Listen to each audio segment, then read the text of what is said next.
नमस्कार प्रेक्षकांनो, पारू या मालिकेच्या आजच्या भागामध्ये काय नवीन अपडेट आली आहे तेच मी तुम्हाला सांगणार आहे। तर मित्रांनो, फायनली हा जो महासंगम होता 2 मालिकेचा तो संपलेला आहे आणि सगळेच आपापल्या घरी आलेले असतात आणि पारू सकाळी सकाळी तिच्या कामाला लागलेली असती।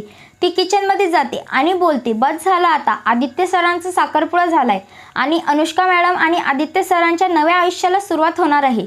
त्यामुळे मला आता त्यांच्या आयुष्यात इंटरफेअर करणं चालणार नाही। मी सुद्धा माझं नवीन आयुष्य सुरू करणार असं म्हणत ती मंगळसूत्र बाहेर काढते आणि त्यांच्या पाया पडू लागते। पण तेवढ्यात तिथे अनुष्का येते आणि बोलते, पारू बस झाला आता, मी शांत नाही बसणार, आता तुझा खेळ संपला असं म्हणत ती पारूचा हात पकडते आणि तिला ओढत हॉलमध्ये आणते।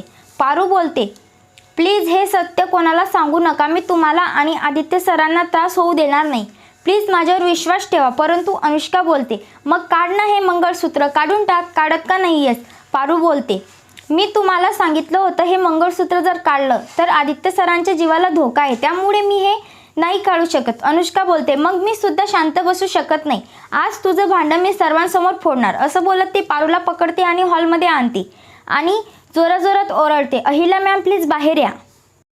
अहिल्या देवी रूमच्या बाहेर येतात आणि बोलतात, अनुष्का काय झालं, इतक्या मोठ्याने का ओरडतेस? तेव्हा अनुष्का म्हणते, मॅडम पारूबद्दल एक महत्त्वाची गोष्ट सांगायची आहे। त्या दिवशी साखरपुडा होता ना, मी तुम्हाला तेव्हा सांगणार होते पण काही कारणामुळे सांगितलं नाही।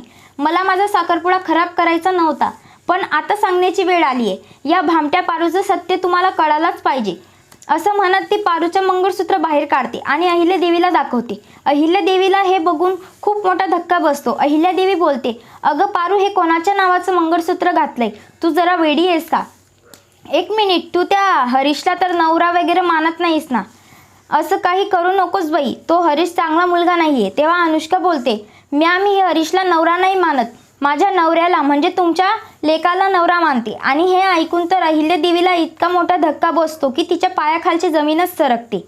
तिला पटायलाच तयार नसतं की पारू असं काहीतरी करू शकते। ती जोरातच ओरडते, पारू हे सगळं खरं आहे का? पण पारू काहीच बोलायला तयार नसते, फक्त रडत असते, अश्रू गाळत असते। अनुष्का बोलते, अहिल्या मॅम छोट्या तोंडी मोठा घास घेतीये, आता तुम्ही काय कराल? पारूला शिक्षा द्याल, तिला गावी पाठवाल आणि मग काय पुन्हा आधीसारखंच होणार?